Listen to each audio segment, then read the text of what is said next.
दोस्तों नमस्कार। मंच के महाविवाद को लेकर अभी भी माहौल गर्म है। मंच दो गुटों में बढ़ चुका है। एक वर्टिकल स्प्लिट मंच में दिखाई दे रही है।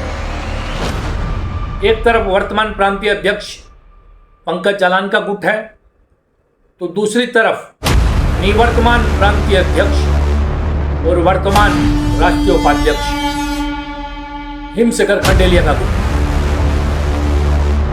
आरोप प्रत्यारोप जारी है। इन आरोप प्रत्यारोप के बीच कौन सही है, कौन गलत है, किसके आरोप सही है, किसके आरोप गलत है, इस बात को लेकर समाज में भ्रम की स्थिति है। हालांकि एक जांच कमेटी भी बैठी थी और उस जांच कमेटी ने अपनी रूलिंग दी, लेकिन ऐसा प्रतीत होता है कि जांच कमेटी की जो रूलिंग है उसे अपनी सुविधा के हिसाब से ही सब मानने में लगे। सबसे बड़ी बात जो आज मैंने देखी व्हाट्सएप ग्रुपों में भी चल रही थी कि क्या कोई आर्थिक घोटाला हुआ है। क्या वास्तव में यह बात एक जांच समिति की रिपोर्ट आने के बाद इतनी गंभीर स्थिति में पहुंचनी चाहिए थी, या वो कौन सी शक्तियां हैं जो इस सारे मामले को हवा देकर अपना उल्लू सीधा करना चाहती है, या अपने आप को मंच में प्रासंगिक बनाए रखना चाहती है। आज इस पर बेबाक और खुली चर्चा करें। सबसे पहली बात, नॉर्थ ईस्ट तक आपका अपना चैनल है, आपके समाज का चैनल है। निर्भीकता के साथ सच कहता है, आपके हकों की आवाज उठाता है। राजनीतिक गलियारों से लेकर समाज तक जहां भी समाज की और समाज के लोगों की आवाज पहुंचनी चाहिए पहुंचाता है। इसे देखिए, अपने मित्र, दोस्तों, शुभचिंतकों, रिश्तेदारों को भी कहिए सब्सक्राइब करना न भूलें, क्योंकि आप जब सब्सक्राइब करेंगे तभी मेरी शक्ति बढ़ेगी, और जब मेरी शक्ति बढ़ेगी तो मैं उस शक्ति का प्रयोग आपके और समाज के हित में करूंगा, समाज के संगठनों के हित में करूंगा। तो देखते रहिए नॉर्थ ईस्ट तक। बात करते हैं मंच की। तो सबसे पहली बात है कि क्या कोई आर्थिक घोटाला हुआ। इस बारे में मेरे पास जितने भी तथ्य आए हैं और मैंने जितनी नजदीकी से इस मामले को देखा और समझा है, मेरी राय है, मेरा मत है कि इस पूरे मामले में किसी भी प्रकार का आर्थिक घोटाला नहीं हुआ है। 50 लाख रुपए जमीन के बाबत पेमेंट किए गए थे, और जब सौदा खारिज हुआ तो 50 लाख रुपए मंच को वापस मिल गए। और यह बात सभी जानते हैं, और जब जानते हैं तो इस बात को उछाला नहीं जाना चाहिए था। हमारे आपसी मतभेद हो सकते हैं, विरोध हो सकते हैं, हमारी कार्य करने की प्रणाली अलग हो सकती है, किंतु जब हम मंच में किसी बात को लेकर आर्थिक घोटाले की बात करते हैं तो उसका सीधा प्रभाव मंच की सेहत पर पड़ता है। समाज में एक नकारात्मक संदेश जाता है, और इस संदेश के बाद मंच के जो पद हैं उस पर कोई भी बैठे, मंच की सत्ता में कोई भी आए, किंतु समाज में मंच की विश्वसनीयता कम होती है। तो इससे बचना चाहिए था, बचा जाना चाहिए था। यह गंभीर बात, नकारात्मक बात निसंदेह रूप से हुई है। दूसरी बात कि क्या इस पूरी प्रक्रिया में तकनीकी खामियां हुई है, तो यह बात मुझे या किसी को कहने की जरूरत नहीं है। कुछ तकनीकी खामियां निसंदेह हुई है, और उसे हिमशेखर खंडेलिया और राजीव चांडक ने स्वीकार किया है अपनी समिति की ओर से कि कुछ तकनीकी खामियां रही है। तीसरा बात, क्या कोई तीसरी शक्ति पीछे से इस विवाद को हवा देकर, इस आग को हवा देकर सुलगाए रखना चाहती है, ताकि उनकी प्रासंगिकता बनी रहे। तो हाँ, ऐसी बात है और साफ तौर पर पीछे से एक ऐसी शक्ति कार्य कर रही है जिस शक्ति को या जिस व्यक्ति को आमतौर पर मंच के हर विवाद में देखा जाता है। मैं यह कहूंगा कि मंच में कोई भी विवाद हो, वो व्यक्ति यहां पर एलसीएम और एचसीएम माने हाईएस्ट कॉमन फैक्टर और लोएस्ट कॉमन फैक्टर दोनों जो है वो बना रहता है। कौन है वो व्यक्ति, क्या चाहता है वो व्यक्ति, उससे भी मंच को सावधान होने की जरूरत है। कुछ आरोप लगाए गए और वो आरोप थे कि जो डिड दी गई उस डिड में 25-25 लाख रुपए देकर लोगों को भविष्य में ट्रस्टी बनना पड़ेगा। इस बात के कोई भी प्रमाण मुझे नहीं मिले। जो फाइनल ट्रस्ट डीड सबमिट की गई है प्रांतीय कार्यालय में, डीसी ऑफिस में जो ट्रस्ट डीड दी गई है, वहां पर ऐसी किसी बात का उल्लेख नहीं है। नहीं ऐसा कोई उल्लेख है कि जो ट्रस्टी बने हैं वो आजीवन बने रहेंगे। वहां पर स्पष्ट है कि प्रत्येक प्रांतीय कार्यकाल के साथ ट्रस्टी बदलते रहेंगे। यहां पर और एक बात उठाई गई कि क्या हस्ताक्षरों में कोई जालसाजी हुई है, तो यह एक तकनीकी बात है। हस्ताक्षर की जालसाजी को चैलेंज वही व्यक्ति करता है जिसके हस्ताक्षर जालसाज किए गए हैं। आमतौर पर जमीन की नामजारी आदि कार्यों को संपादित करने के लिए बहुत से पंथों का अवलंबन करना पड़ता है। तकनीकी रूप से उनमें खामियां होती है, किंतु जो व्यक्ति या जिस व्यक्ति के हस्ताक्षर का प्रयोग किया जाता है, क्या वह व्यक्ति उस बात के लिए अपनी सहमति देता है, यह सबसे महत्वपूर्ण चीज है। तो फोरेंसिक बात या फोरेंसिक जांच की बात कुछ हद तक सही भी है और कुछ हद तक यहां पर प्रासंगिक नहीं भी है। ऐसी ही कुछ बातें हैं कि धीमान बोरा को पेमेंट को लेकर बातें हैं। धीमान बोरा को पेमेंट के पीछे जो बात मुझे समझ में आई है कि लोकनाथ बोरा और 8 लोगों से मिलकर जो जमीन क्रय की गई थी, जो लगभग 1.35 करोड़ की डील थी। इस डील में एक हिस्सा, जो बड़ा हिस्सा था, वो प्रांत का था और 1.5 कट्ठे के आसपास हिस्सा जो है वो गुवाहाटी शाखा का था। 90 लाख रुपए प्रांत को देने थे, 45 लाख रुपए गुवाहाटी को देने थे। 50 लाख रुपए दिए जा चुके थे और बाकी जो बचे हुए पैसे देने की बात थी वो प्रांत और गुवाहाटी शाखा मिलाकर देने की बात थी।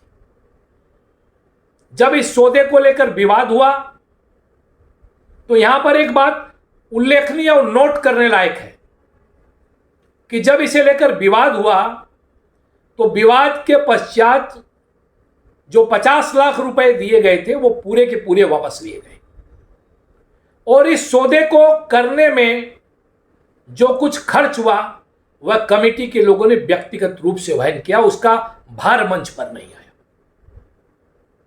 और दुख की बात यह है कि आपसी विवाद में फंसकर मंच को यह भूमि मिल सकती थी, यह जमीन मिलने की प्रक्रिया एक बार फिर रद्द हुई।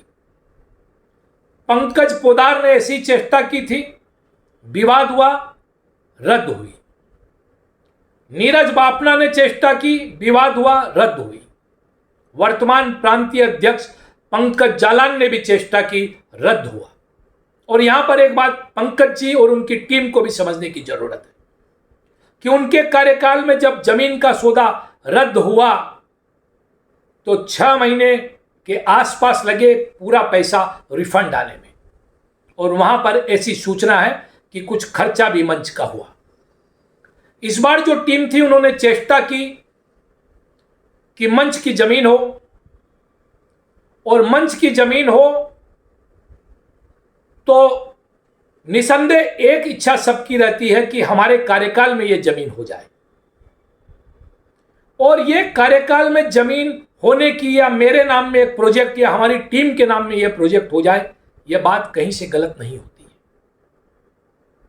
ये आपसी विवाद अगर नहीं होता तो आज मंच के पास जमीन होती। और इस पूरे मामले को ही नहीं, इससे पहले भी मंच के जितने मामले हुए हैं वहां पर पीछे से एक ऐसी अदृश्य शक्ति काम कर रही है जो अदृश्य बने रहना चाहती है, जिसे न किसी प्रमोद जी सराफ के नेतृत्व वाली सलाहकार समिति की रिपोर्ट से कोई मतलब है, न मंच के हितों से कोई मतलब है।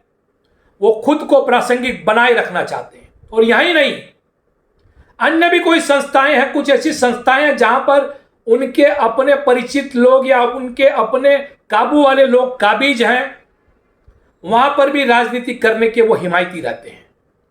अपनी प्रासंगिकता बनाए रखने के लिए उन्होंने इस बार हिमशिखर के खिलाफ वर्तमान नेतृत्व को इस्तेमाल कर लिया।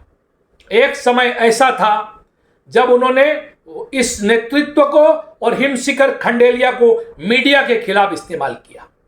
मेरे पास पुख्ता प्रमाण है सारे, और उन प्रमाण को लेकर मैं बैठा हूं कि यह व्यक्ति जो है, जो सलाहकार बनकर पीछे से यह राजनीति करना चाहता है, हर बार मंच का नुकसान करता है। यह जो व्यक्ति है इसको पहचानने की जरूरत है। ये कौन है जो बिना अकाउंटेबिलिटी के, बिना जवाबदेही के मंच को नुकसान पहुंचाने से भी बाज नहीं आता है।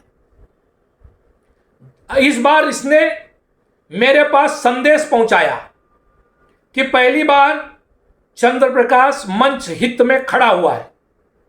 उनको पता होना चाहिए कि मैं हमेशा मंच और समाज हित में खड़ा होता हूं, उनके जैसे लोबीबाजी नहीं करता, भ्रष्ट लोगों को बचाने नहीं जाता, और उनके जैसे बिना जवाबदेही के पीछे से अदृश्य शक्ति भी नहीं बनना चाहता।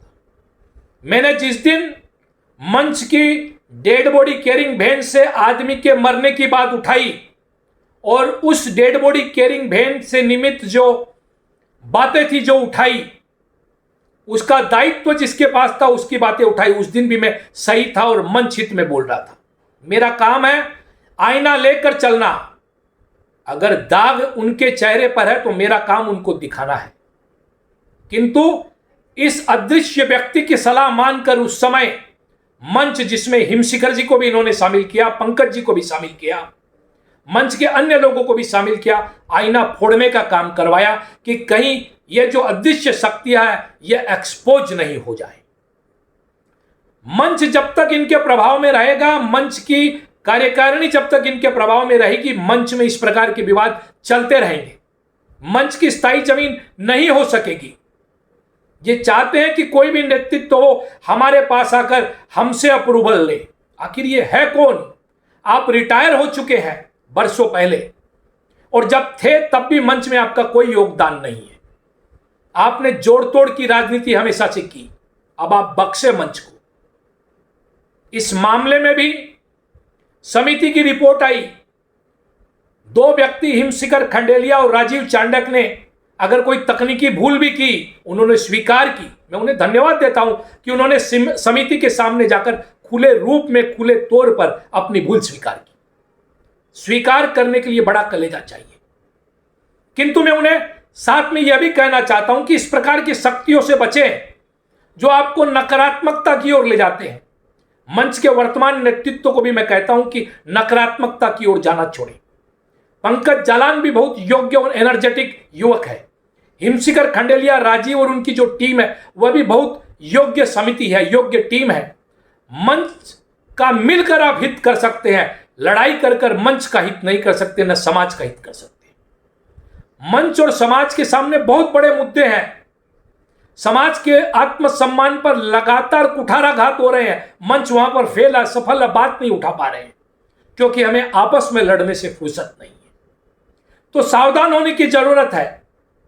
आने वाले समय में ये जो पीछे बैठे हैं व्यक्ति, इनको और अधिक एक्सपोज करने की जरूरत है। इनके बारे में और चर्चा होगी तो जरूर की जाएगी। किंतु मैं कहता हूं कि यह लड़ाई बंद होनी चाहिए, क्योंकि इस लड़ाई में कुछ नहीं है, कोई घोटाला हुआ ही नहीं है, स्पष्ट है। और अगर कहीं कोई भूल भ्रांति है तो आपस में बैठकर ठीक की जा सकती है। संघर्ष से मंच का कभी भला नहीं होगा, समाज का कभी भला नहीं होगा। मंच में हम जुड़ने आए हैं, समाज को जोड़ने आए हैं। जब व्यक्तिगत रूप से हम ही एक दूसरे पर कीचड़ उछाड़ेंगे, छिछालेदारी करेंगे, मंच के विकास में, राष्ट्र के विकास में, समाज के विकास का काम रोकेंगे, तो फिर हम किस हैसियत से समाज के सामने जाएंगे और कैसे समाज की मदद मांगेंगे। मैंने हिमशिखर खंडेलिया के कार्यकाल को भी देखा। बहुत से कार्यक्रम उन्होंने अपने कार्यकाल में शुरू किए जिससे मंच को लाभ भी हुआ। ये जो पैसे पेमेंट हुए हैं 60 लाख रुपए के, 50 लाख रुपए माफ कीजिएगा, ये सारे पैसे वही पैसे हैं जो पैसे विभिन्न प्रोजेक्ट के माध्यम से बचाए गए थे। वर्तमान नेतृत्व को चाहिए कि सभी को साथ लेकर चले। एक बात और कहना चाहूंगा कि हिमशिखर खंडेलिया पर जो कार्रवाई की गई है प्रांत की बैठक में, वह भी मारवाड़ी वंश के संविधान के अनुरूप नहीं और प्रोटोकॉल के खिलाफ भी है। हिमशिखर राष्ट्रीय उपाध्यक्ष है।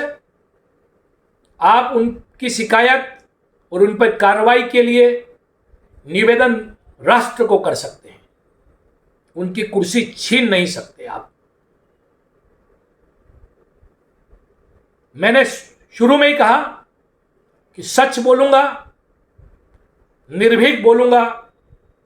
मेरी बातें कुछ लोगों को अच्छी लग सकती है, कुछ लोगों को खराब लग सकती है। खासकर जो अदृश्य शक्ति बिना जवाबदेह के पीछे से मंच को हाँकने की कोशिश कर रहे हैं, उन्हें निसंदेह खराब लगेगी। किंतु मैं आगाह करना चाहता हूं उनको भी कि मंच के काम में अड़ंगा लगाकर समाज के इस संगठन को खराब करने की चेष्टा न करें। और मंच के वर्तमान नेतृत्व से भी मैं निवेदन करूंगा कि मंच और समाज हित में काम करे, अपनी ईगो को छोड़े, मिलकर काम करे। कोई बात है तो बातचीत के द्वारा सुलझाए और इस मसले को यहीं पर विराम देने की कोशिश करें। देखते रहिए नॉर्थ ईस्ट तक। यह आपका अपना चैनल है, आपकी बात करता है, आपकी आवाज उठाता है। सब्सक्राइब करना न भूले। नमस्कार, वंदे मातरम, भारत माता की जय। जय आयोग।